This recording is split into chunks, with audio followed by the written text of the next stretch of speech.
कल मैंने आपको बताया था माइग्रेन के बारे में और आज मैं आपको बताने वाला हूँ क्लस्टर हेडेक के बारे में। ये क्या होता है और ये कैसे माइग्रेन से डिफरेंट होता है।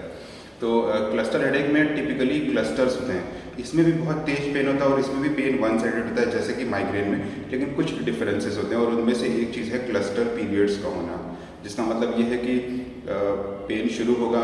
टिपिकली इसमें पेन के टाइमिंग होते हैं, जैसे रात में ही शुरू होगा और फिर टिपिकली साइड भी होती है, जैसे कि एक आँख के पास से शुरू होता है फिर ये रेडिएट करता है और बहुत तेज दर्द शुरू होता है और पेशेंट जो है वो उठ जाते हैं, इतना तेज दर्द होता है, नींद से उठ जाते हैं। तो ये सब टिपिकल फीचर्स हैं। और फिर जितना ये एब्रप्ट शुरू होता है उतना ही सडनली थोड़े समय के बाद 15 मिनट भी रह सकता है, 2 घंटे भी रह सकता है, 3 घंटे भी, और फिर ये धीरे धीरे सबसाइड हो जाता है। जबकि माइग्रेन में मैंने बताया था कि ये कुछ घंटों से लेकर के 3 दिनों तक भी लगातार प्रॉब्लम चल सकती है।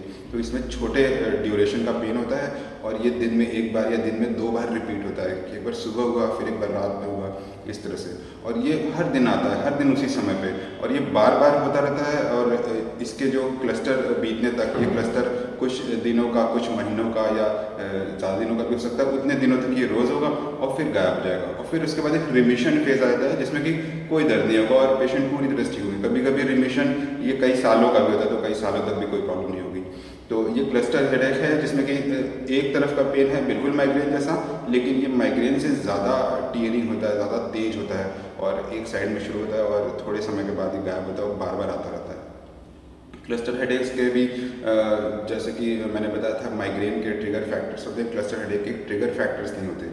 दूसरी चीज़ ये कि जैसे मैंने बताया था कि माइग्रेन में एक प्रोड्रोम या ऑरा होता है कि पेशेंट को पहले से पता चलने लगता है कि होने वाला है, वैसा इसमें नहीं होता। ये अचानक से शुरू होता है, आप नींद में रहेंगे और अचानक से दर्द शुरू हो जाएगा, या आप बैठे हैं कुछ भी कर रहे हो और अचानक से दर्द शुरू हो जाएगा।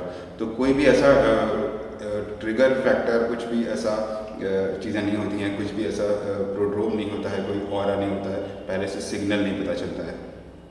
इसके अलावा रिस्क फैक्टर मैंने बताया था जैसे माइग्रेन के होते हैं वैसे ही क्लस्टर हेडेक के भी होते हैं। एज एक फैक्टर है। उस केस में माइग्रेन में एज ग्रुप जो है वो टीनेजर से 30 इयर्स जो पीक एज है वो होती है और फिर धीरे धीरे एज के साथ ही डिक्लाइन होता है।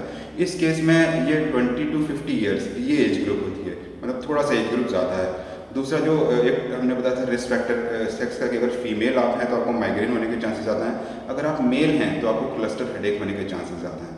फिर फैमिली हिस्ट्री, दोनों में ही फैमिली हिस्ट्री जो है वो पॉजिटिव होती है, यानी कि अगर किसी रिलेटिव को किसी को है तो आपको होने के चांसेस ज़्यादा हैं। इसके अलावा अल्कोहल और स्मोकिंग, ये 2 चीज़ें हैं जो क्लस्टर हेडेक को भी बढ़ाती हैं और माइग्रेन को भी बढ़ाती हैं। और इसीलिए जब क्लस्टर पीरियड्स चलते हैं तो ज़्यादातर लोग इन चीज़ों को एब्सटेन करते हैं कि इससे प्रॉब्लम बढ़ जा रही है।